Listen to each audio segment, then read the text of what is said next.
बिस्मिल्लाहिर्रहमानिर्रहीम। अस्सलाम वालेकुम वरहमतुल्लाहि वबरकातुहू। दोस्तों, ख़ातमुन नबीयीन रहमतुल लिल आलमीन सय्यदुल मुरसलीन रसूलुल्लाह सल्लल्लाहु अलैहि वसल्लम पर जब वही का नुज़ूल होना शुरू हुआ, इब्तिदाई दौर कैसा था, इंशाअल्लाह वो बहुत बहुत अच्छा आपको लगेगा ये सुनना। सही बुखारी की हदीस नंबर 3 है।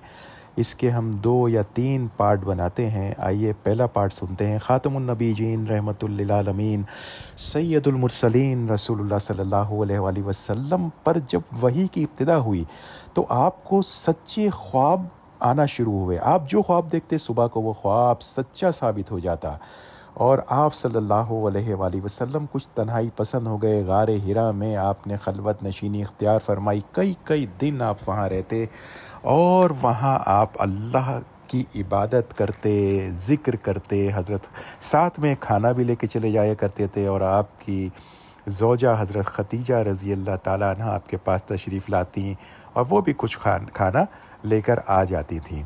फिर यही तरीका काफ़ी अरसे तक जारी रहा। फिर आप पर हक़ ज़ाहिर, हक़ जो है मुनकशिफ हो गया, और आप गारे हिरा में ही क़याम पज़ीर थे कि अचानक जिब्राईल आपके पास आए और कहने लगे, ए मोहम्मद पढ़ो। आप सल्लल्लाहु अलैहि वसल्लम ने फ़रमाया, मुझे पढ़ना नहीं आता। फिर कहा, ए मोहम्मद पढ़ो। आप सल्लल्लाहु अलैहि वसल्लम ने कहा, मुझे पढ़ना नहीं आता। तो फरिश्ते ने मुझे पकड़कर इतने ज़ोर से दबाया कि मेरी ताकत जवाब दे गई। फिर मुझे छोड़कर कहा, पढ़ो। मैंने कहा, मुझे पढ़ना नहीं आता।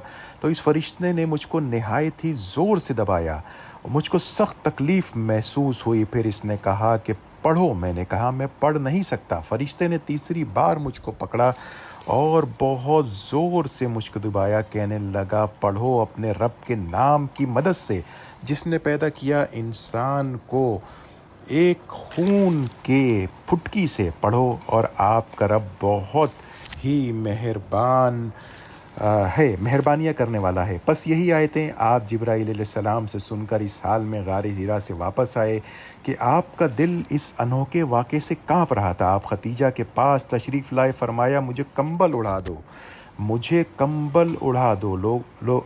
उन्होंने आपको कंबल उड़ा दिया। जब आपका डर जाता रहा तो आपने अपनी ज़ौजा हज़रत खदीजा को तफ़सील के साथ ये वाक़या सुनाया। जब आपका खौफ जाता रहा तो ये वाक़या आपने अपनी ज़ौजा हज़रत खदीजा को तफ़सील के साथ सुनाया, और फरमाने लगे, मुझको अब अपनी जान का खौफ हो गया। आपकी ज़ौजा खदीजा ने आपकी ढारस बंधाई कि आपका ख़्याल सही नहीं, खुदा की कसम आपको अल्लाह कभी रुसवा नहीं करेगा। आप तो इखलाक के, बहुत बुलंद इखलाक के मालिक हैं, बहुत बुलंद इखलाक के मालिक हैं। और हज़रत खदीजा ने आपकी बहुत बहुत हौसला अफजाई करी, और आपने ये फ़रमाया कि अल्लाह कभी आपको रुसवा नहीं करेगा। आप बेकसों के सरों पर हाथ रखते हैं, मुफलिसों के लिए आप कमाते हैं, मेहमान नवाजी में आप बेमिसाल हैं, मुश्किल वक्त में आप अमर हक़ का साथ देते हैं। आप खदीजा फिर आपको वर्का बिन नौफल के पास लेकर आईं। बाकी का फिर पार्ट 2 कल इंशाअल्लाह।